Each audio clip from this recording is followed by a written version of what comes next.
All right, our next tweet comes from Todd Michael at Toddy Woody 1330. He says, quite funny seeing the entire T-Wolves fan base go through the Julius Randle experience and say the same things a certain segment of Knicks Twitter were called toxic and had every childlike insult thrown their way for. I'm going to quote tweet this, Okay. and I'm going to say, I feel your pain, but it's not always this bad. And that's my message to Timberwolves fans. I understand right now you are frustrated with Julius Randle. I understand he may not fit your roster the way you want him to fit. I understand that sometimes he doesn't play defense. I understand that sometimes the effort isn't there. I understand that he dribbles the ball around and pounds the shot clock into oblivion in some possessions. But there's good with Julius. There is good. And I think right now, the Minnesota Timberwolves are just taking a little longer to figure this out. Dante DiVincenzo has not played well either. I just think this is a team that's unfamiliar with each other, that is unfamiliar with their roles, and needs to trust each other more. My favorite Julius Randle is the Julius Randle who gets the ball, gets into the paint, and distributes for others, and that's not what he's doing right now. And I think he should get back to that. I think that they need him to get back to that. They need him to be that. Ant could be your one-on-one creator, get a basket for himself, but they need someone like Julius Randle to get into the paint, drive, and kick. And that's what I was excited for when Julius got traded, because a lot of people were saying, this is a bad fit, it's going to be awful, and right now they're right, and I look kind of stupid for saying that. I think there's value in Julius Randle running the break and Julius Randle running the point forward, but it has to be the Julius Randle that gets into the paint and looks for others and consciously looks for others. The T-Wolves games that I've seen, and Wolves fans, correct me if I'm wrong in the comments, he's been just like straight ahead, I'm going for it, and it leads to turnovers. He cut this thing out with the Knicks where he did a spin move into the paint, and he would turn the ball over all the time. He did it against move. He did it against the Knicks and turned it over. I was like, oh, that was 2021 Julius Randle. Haven't seen that in a while. And I think he's pressing, man. And Julius is someone who wears his emotions on the sleeve. If he's not happy, you're gonna know it. And he has to be coached. He needs someone there who's going to keep his head on straight.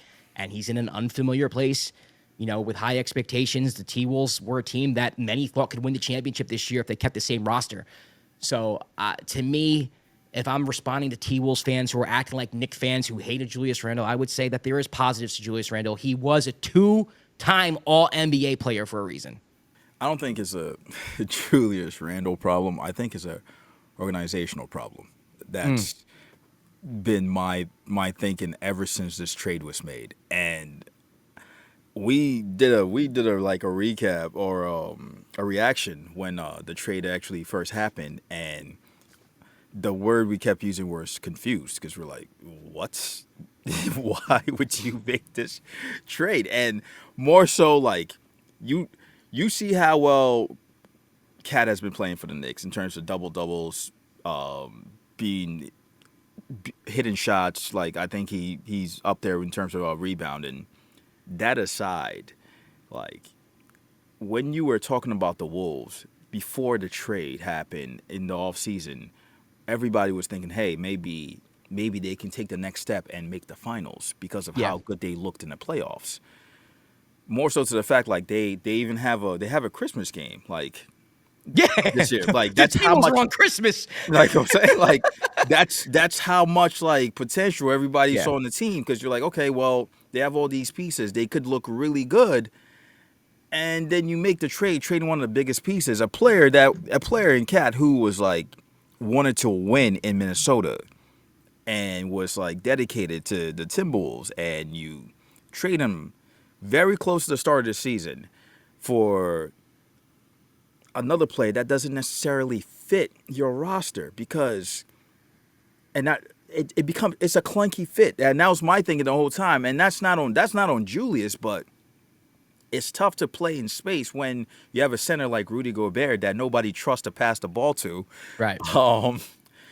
And now you're seeing that, like, there's so many games where it feels like Anthony Edwards has to be the floor spacer in terms of shooting a lot of threes, and people are saying he doesn't drive as much. Well, he has to be the one. It feels like he has to be the one space now for threes, and he takes them. But losing Cat for Julius, and now Julius is kind of getting all the hate. It's not Julius's fault. is the owners being cheap as heck because they, you know what I mean, Right. they didn't want, like, you don't want to pay the luxury tax.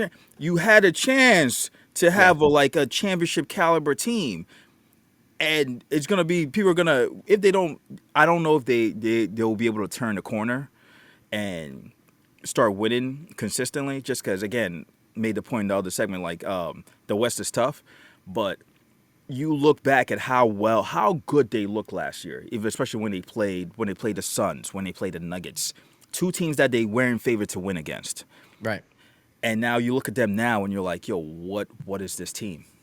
Like, what? Yeah, and Julius is the easy scapegoat. And to be fair to T-Wolves fans, I get it. He's not been playing well. Yeah. And I do think he deserves criticism. He deserves blame 100%. But it is on the owners, right? Like, you don't want to pay Cat.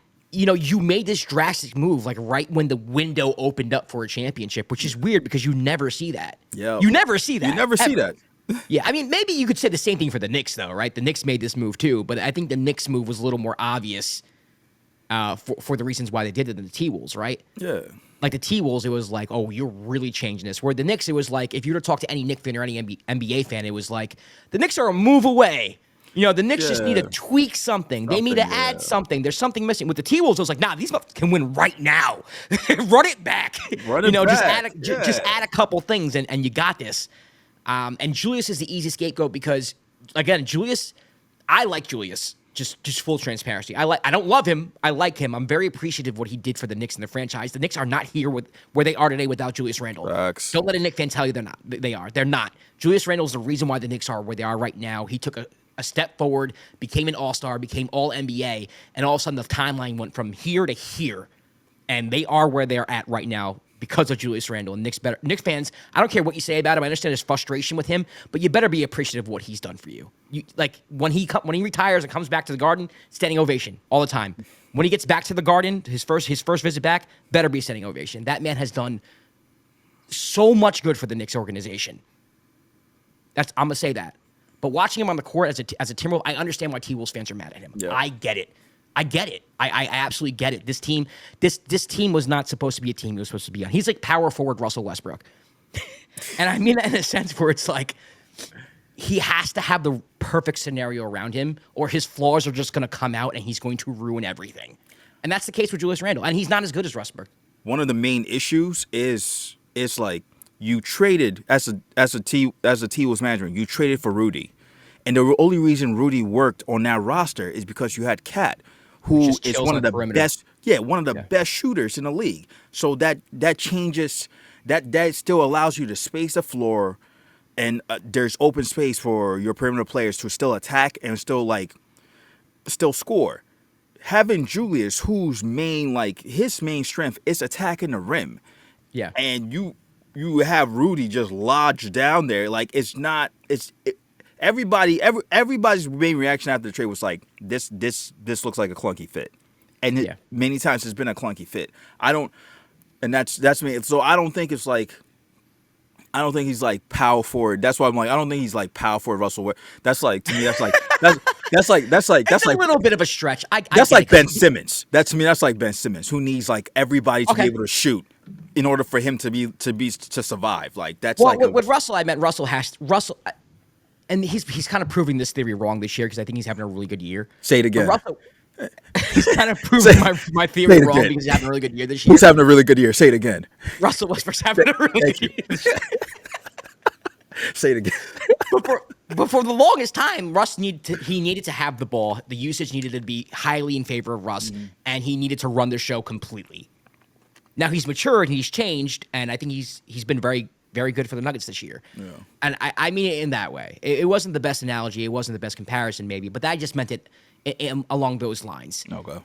But, and again, like, you know, the T-Wolves fans, man, on T-Wolves Twitter, man, I don't know what it was. There was one game, it was a couple of games ago, where just, I don't know why, but my For You page, Elon decided you won't see all this T-Wolves, Julius Randle slander, and man, T-Wolves fans, the ones that I saw at least, are done. It's Done, accept- done, oh done, my, they're done. done. They're so done. Done, done. They're done. I think Yeah. part of it, a big part of it also has been like the lack of defensive care. That's what it sometimes. is, man. Yeah. It's you get one of those clips where Julius is just pouting and walking back. I saw it all his whole tenure with the Knicks. Yeah. You get that, forget it. It's a wrap. It's a wrap. Yeah. And honestly, he should be criticized for that. If you're walking back on defense, if you're not in help, if you're just lackadaisical, you should be pointed out and saying, hey, you can't do that. That's BS. Yep. But it just takes one play. It takes one play. Yeah, it takes one play. It takes one play to make a viral moment. It does. It does. So, I would say T-Wolves fans, hang in there. There is good. There's good. He's all NBA for a reason. That's all I'm gonna say. That's all I'm gonna say. I'll say T-Wolves fans blame management. There we Go go. blame management for messing up what could have been potentially like finals team.